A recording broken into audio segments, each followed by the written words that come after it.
Hi, I'm Alexandra, and today on Full Stop Reviews, we're talking about Nightmare Alley.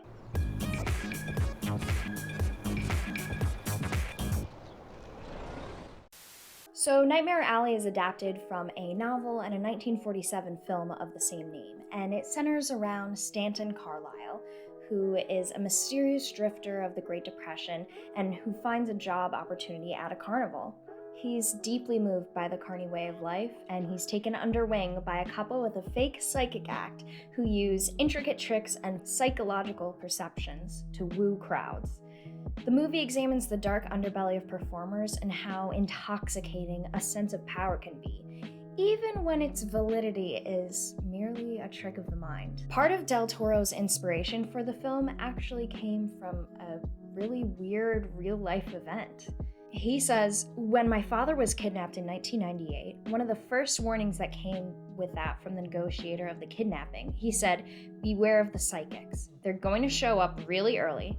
And no sooner had I hung up the phone than I went to see my mother, and there were two psychics sitting in the living room telling her they knew and they could lead us to where my father was because they could sense him. And this made an indelible impression. And that cruelty, which I saw firsthand, also is part of the spirit in this movie." Del Toro uses the same art director, cinematographer, and production designer as he uses in many of his previous projects. So it's no wonder the movie has this distinctly rich and nuanced feel of his works. Contrasting the bleak and the beautiful, the movie uses the film noir style of the original, but honestly, it could have leaned a little heavier into the style. It feels like more of a nod towards film noir rather than truly plunging into the style. The biggest gripe I have with the movie is its somewhat slow beginning. While the exposition and arc of the first act are totally necessary to the plot, it can drag a bit in spots. But I think a bigger contributor to this perception is the marketing. Some of the characters who are featured heavily in the marketing don't show up until an hour plus into the movie, which kind of left me wondering, when the hell is this character gonna show up?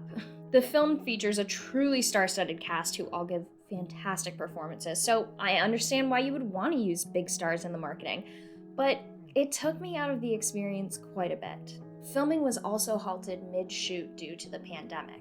Bradley Cooper allegedly lost 15 pounds during that time to appear a bit younger in the beginning. He's referenced as being a young buck quite a few times, which seems really forced, especially since Toni Collette as Xena the Seer is clearly supposed to have a few years on him and in reality is only 2 years older than him. I'm not really sure why his age is emphasized so much in the beginning of the movie, because I don't think it's totally necessary to the plot that he be like 22 years old or something. The film could have used the time period a lot more to its advantage, because I think audiences today can really relate to someone having their lives totally derailed by some huge global issue that's totally out of their control. But again, this film started filming before the pandemic, so they could have, been too far into the project to sort of explore that aspect of it enough. Overall, I'm giving Nightmare Alley a green light.